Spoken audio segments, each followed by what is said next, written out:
Perkenalkan, nama saya Narsumiati SK MKes.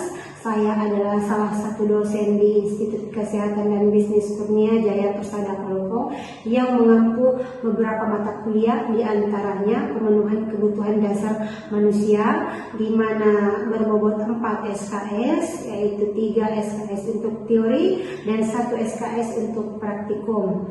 Adapun capaian pembelajaran mata kuliah di pemenuhan kebutuhan dasar ini adalah bila diberi kasus klien dengan gangguan kebutuhan dasar, mahasiswa mampu menguasai prinsip, konsep, teknik, dan prosedur pelaksanaan asuhan atau praktik keperawatan yang dilakukan secara mandiri atau berkelompok untuk memenuhi kebutuhan dasar manusia yang mencakup: pertama, pemenuhan kebutuhan aktivitas dan latihan; kemudian yang kedua, pemenuhan kebutuhan oksigenasi; yang ketiga, pemenuhan kebutuhan cairan elektrolit dan keseimbangan cairan dan elektrolit; kemudian pemenuhan kebutuhan istirahat dan tidur; dan yang kelima, pemenuhan kebutuhan nutrisi, pemenuhan kebutuhan eliminasi, kemudian pemenuhan kebutuhan rasa aman dan nyaman, kemudian yang terakhir adalah pemenuhan kebutuhan kebersihan dan perawatan diri.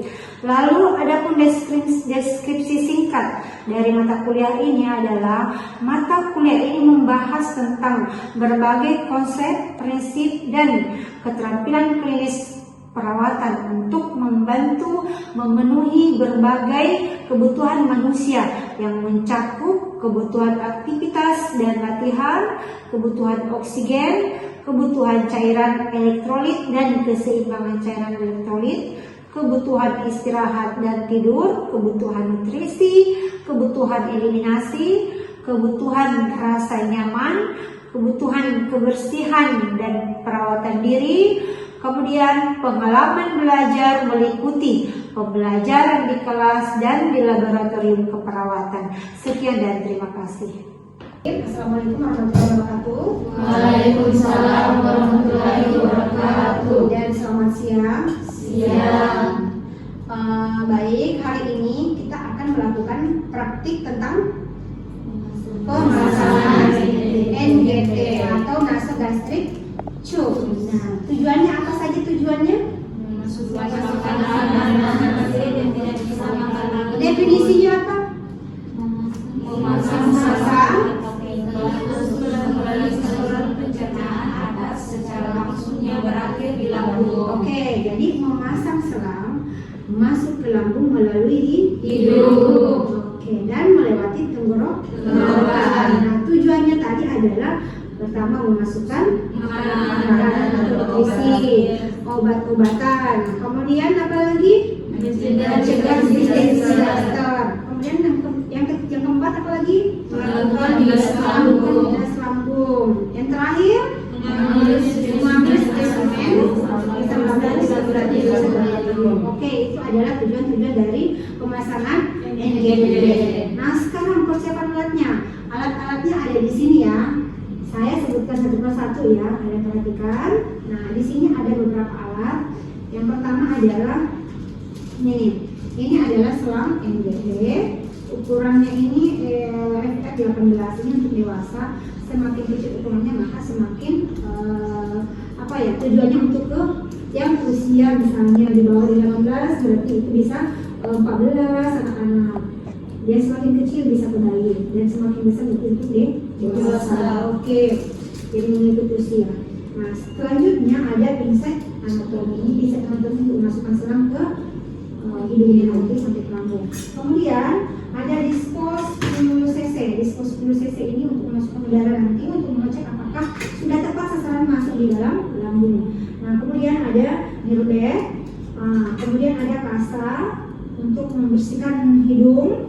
Kemudian ini ada handspoon dan ada plester, ada gunting plester juga. Kemudian ada jelly untuk pelumasnya, lalu ada perlap. Nah, dan ini ada pemberisi air matang ya. Kemudian ini ada stetoskop untuk mengetes apakah ini sudah tepat di lambung. Oke, sudah, alatnya sudah siap. Sebelum kita ke pasien atau sebelum kita masuk ke pasang orientasi, kita cek statusnya dulu pasien, ya. Kita cek status pasien. Setelah alatnya sudah siap, kita cek status pasien. Alatnya kita perhatikan dulu ya. Nah, mengecek statusnya pasien. Ini Nyonya BC ya, Nyonya BC umurnya 30 tahun, dia ada di kamar 1. Dia rencana pemasangan NGT karena tidak bisa melalui mulut.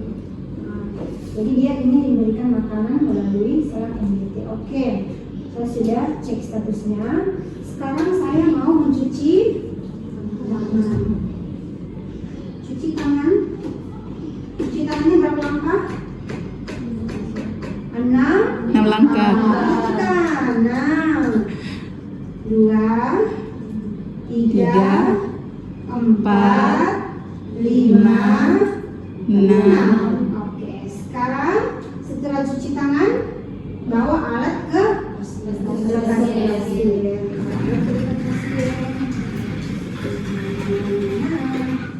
Ini ya, bawa alat ke pasien. Lalu masuk ke, ini sudah masuk ke fase Orientasi. Ini fase penetrasi. Sekarang saya mau masuk ke fase Orientasi. Oke. Fase orientasi dimulai dengan memberikan salam. Assalamualaikum, selamat sore Ibu BC. Atau bisa seperti ini. Selamat sore Ibu. Betul Ibu bernama Ibu BC? Betul. Ibu bisa saya cek gelar identitasnya, berikan tangannya Ibu. Nah, saya cek, oh Ibu BC umurnya 30 tahun, alamatnya di Barangkali. Oke, sudah betul ya Ibu ya. Nah, sekarang saya menyampaikan maksud dan tujuan saya.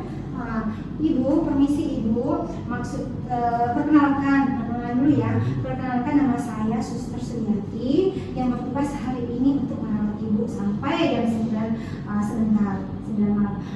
Ibu, saya ingin memasakkan selang NGT kepada Ibu. Tujuannya karena saat ini Ibu tidak bisa makan melalui mulut, maka melalui selang inilah Ibu nanti diberikan makan. Bagaimana Ibu? Apakah Ibu bersedia? Oke, kalau sudah bersedia, langkah selanjutnya apa? Masuk ke fase kerja. Fase kerja dimulai dengan menjaga privasi pasien. Ini adalah sampirannya. Kalau misalnya di dalam kamar ada beberapa pasien atau ada keluarga pasien atau siapa saja, kita pasang sampiran agar tidak dilihat oleh orang lain. Jadi yang bisa melihatnya adalah keluarga terdekat saja, ya. Oke. Nah, setelah saya memasang sampiran, langkah selanjutnya adalah Mengatur posisi pasien. Permisi Ibu, ini saya baringkan. Kalau pasiennya memang baring, oke, tidak masalah, kita bisa mengatur dia posisinya, apakah dia posisinya semipolar atau posisi polar. Kita berikan posisi semipolar. Oke, setelah mengatur posisinya, langkah selanjutnya adalah memakai sarung tangan. Memakai sarung tangan. Oke. Ini saya pasang sarung tangan saya ya.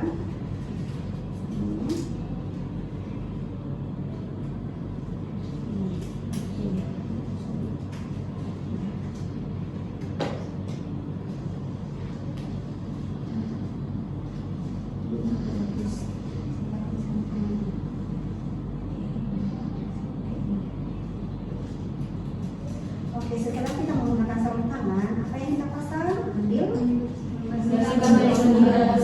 Ambil kasa, lalu bersihkan hidung, lubang hidung pasien.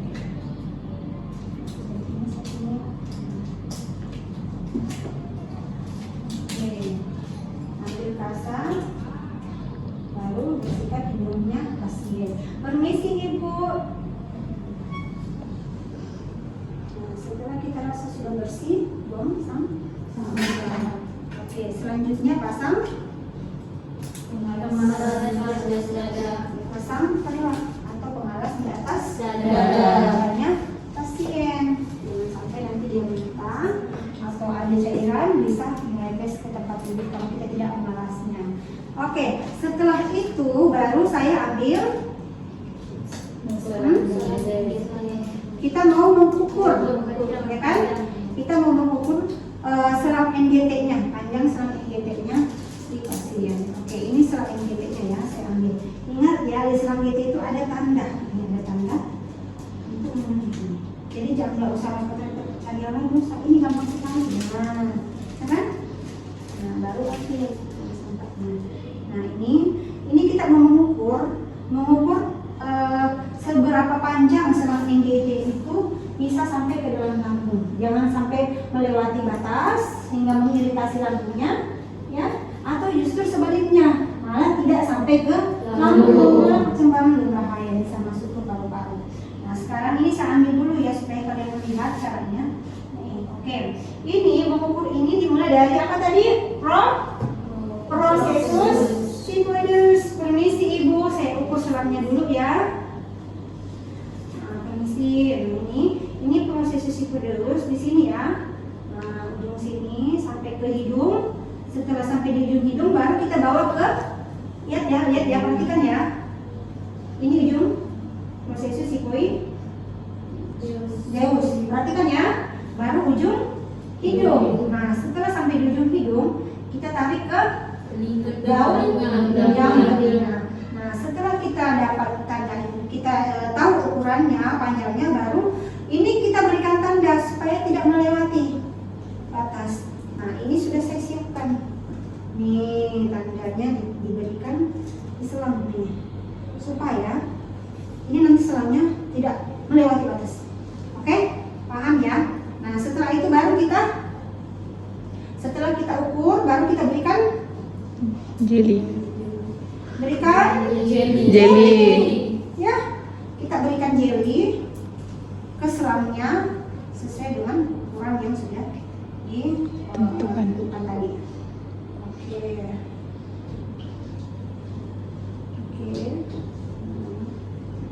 Ini ya.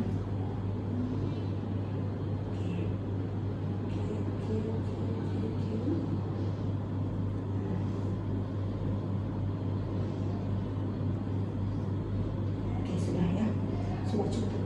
Nah, ini saya bawa. Ini karena pasiennya, ini kan harus ada di sini.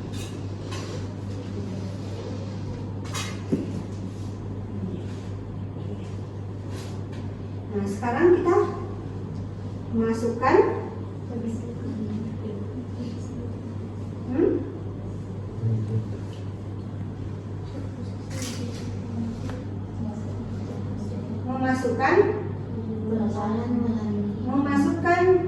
memasukkan selang ke dalam hidung secara perlahan-lahan sambil menganjurkan pasien menelan. Oke, menelan ya.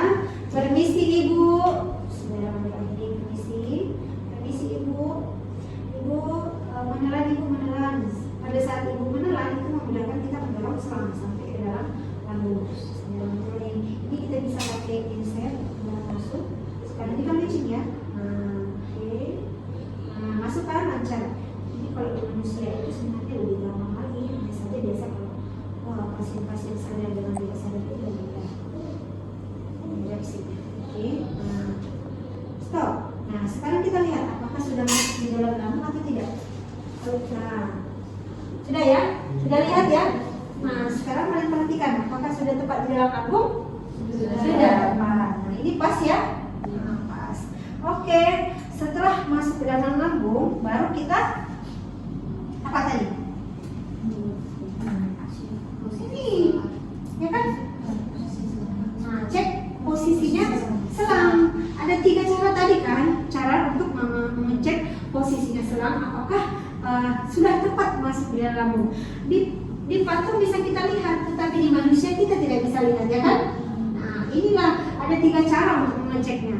Perhatikan ya. Perhatikan. Ini pakai selang ini. Nah, ini pertama memasukkan udara ke dalam lambung ya. Memasukkan udara ke dalam lambung. Lalu kita dengarkan menggunakan stetoskop yang sudah dicintai. Oke, nah ini sudah 10 cc. Kita ambil stetoskop. Mana yang terjadi? Oke. Ini kita akan mendengarkan apakah dia masuk ke dalam lambung atau tidak. Kalian nanti bisa cek juga caranya seperti apa, kedengarannya seperti apa. Kalau di sini kan sudah pasti masuk ya karena sudah ada. Tapi kalau di manusia tetap kita dari pasien tetap kita cek baik-baik, dengarkan secara baik-baik. Nah, ini ya. Kita dengarkan tepat di lambung, ya. Baru kita dorong. 1, 2, 3. Ini akan terdengar duk kalau dia betul-betul masuk ke dalam lambung. Gitu. Nah, kalau misalkan ragu, berikan kepada temannya untuk mendengarkan, ya. Nah, itu cara pertama tadi ya, dengan memasukkan udara 10 cc ke dalam lambung. Cara kedua adalah menarik cairan lambung. Kalau misalnya ada cairan lambung yang keluar, itu artinya ia berada di lambung, karena ada cairan lambung yang keluar, kan? Nggak mungkin di apa tadi namanya di cabang paru-parunya, cabang tenggorokannya ada cairan. Kalau tidak mungkin ada cairan lambung yang keluar di sini kalau tidak tepat di lambungnya. Kemudian cara yang terakhir adalah dengan Aspirasi cairan. itu tadi kan sudah aspirasi. Saya tarik tadi itu adalah aspirasi. Ini gunanya apa dong? Nah, masukkan ujung selang ke dalam air. Kalau dia bergelembung, Tanya masuk paru-paru. berarti Masuk paru-paru. masuk ke paru-paru, bukan masuk ke lambung. Kalau dia tidak bergelembung, berarti dia tidak masuk di paru-paru. Oke, itu 3 cara ya. Kalau misalnya di cara pertama sudah terdengar dengan jelas, ngapain coba cara kedua dan ketiga? Oke, sudah cukup. Kalau Anda yakin bahwa ini sudah masuk, saya dengar jelas, nah oke, aman. Sekarang kita tutup. Ini bisa ditutup kalau misalnya indikasinya adalah ada pemberian nutrisi, maka ini baiknya ditutup atau dianjurkan untuk dialirkan dulu untuk mengosongkan distingsi tadi di lambung, untuk mengosongkan cairan lambung. Mungkin saja ada kotoran di lambung. Nah, kemudian langkah selanjutnya adalah melakukan fiksasi selangnya, jangan sampai ini bergeser. Nah, ini cara yang ini tadi cara ini dulu ya. Ini bisa digunakan cara ini. Ini sebenarnya kecil sih, sebenarnya lebar lebar. Ini cara ini.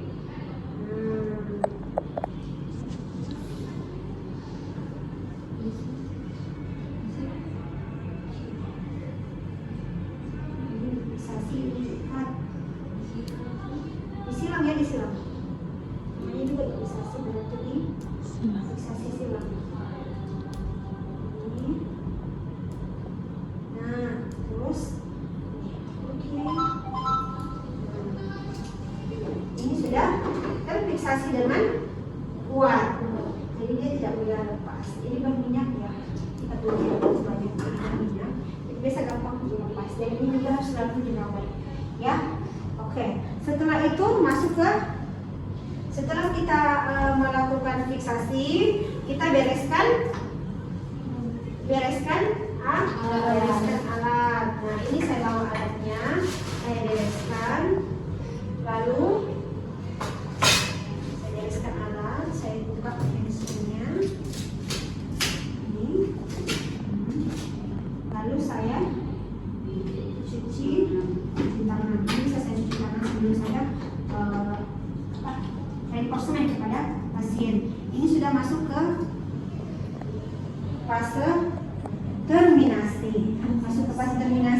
Ibu, ini kita memperhatikan bagaimana responnya pasien. Ibu, bagaimana perasaannya setelah dipasangkan selang? Pasti dia menjawab ada rasa tidak nyaman, ya kan? Ya, oke. Ibu, sudah selesai ya pemasangan selangnya. Langkah selanjutnya kami akan datang untuk memasukkan nutrisi misalnya 3 jam kemudian atau 4 jam kemudian. Jadi kita harus mengetahui tindakan selanjutnya apa. Ya, supaya dia saya akan setelah ini saya mau diberikan nutrisi atau obat-obatan. Kalau gitu selama beristirahat ibu saya kembali ke nurse station misalnya ya. Oke, sudah. Bereskan bawa alat, bereskan. Kemudian bereskan alat, baru cuci tangannya di air yang mengalir. Baru kita lakukan dokumentasi. Apa sih yang dicatat? Jadi yang dicatat itu adalah hari, tanggal, jam. Nah, ini hari apa ini? Selasa 26 September 2023, misalnya jam 13.00 melakukan pemasangan NGT paraf nama. Sudah selesai. Oke, selesai. Sudah. Sekian dan terima kasih.